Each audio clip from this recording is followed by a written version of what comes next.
കലാകാരന്മാരുടെ ജൂബിലിയുടെ ഭാഗമായി white night ആഘോഷിച്ച് വത്തിക്കാനിലെ സെന്റ് പീറ്റേഴ്സ് ബസിലിക്ക. കലാകാരന്മാരുടെ ബഹുമാനാർത്ഥം ബസിലിക്കയുടെ മുഴുവൻ ലൈറ്റുകളും അണച്ച് കലാസൃഷ്ടികളിലൂടെ നീല നിറത്തിലുള്ള വെളിച്ചം കടത്തിവിട്ടാണ് വത്തിക്കാനിൽ വൈറ്റ് നൈറ്റ് ആഘോഷിക്കുക. സാധാരണ ദിവസങ്ങളിൽ 7 മണിയാകുമ്പോൾ അടയ്ക്കുന്ന വത്തിക്കാനിലെ സെന്റ് പീറ്റേഴ്സ് ബസിലിക്കയുടെ വാതിലുകൾ വൈറ്റ് നൈറ്റ് ആഘോഷത്തിന്റെ ഭാഗമായി തുറന്നിട്ടു. നിരവധി പേരാണ് വൈറ്റ് നൈറ്റ് ആഘോഷത്തിന്റെ ഭാഗമായി സെന്റ് പീറ്റേഴ്സ് ബസിലിക്കയിൽ എത്തിയത്. സംസ്കാരത്തിനും വിദ്യാഭ്യാസത്തിനും വേണ്ടിയുള്ള ഡിക്കാസ്ട്രിയും ഫാബ്രിക്ക ഡി സാൻ പിയട്രോയും ചേർന്നാണ് ഈ പരിപാടി സംഘടിപ്പിച്ചത്.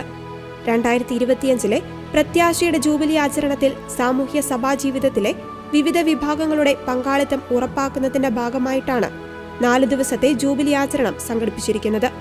ഫെബ്രുവരി 18 കലാകാരന്മാരുടെ ജൂബിലി ആചരണം സമാപിക്കും. കലാകാരന്മാരുടെ ജൂബിലിയിൽ പങ്കെടുക്കുവാൻ കഴിയാത്തതിൽ ഫ്രാൻസിസ് പാപ്പ ഖേദം പ്രകടിപ്പിച്ചിരുന്നു.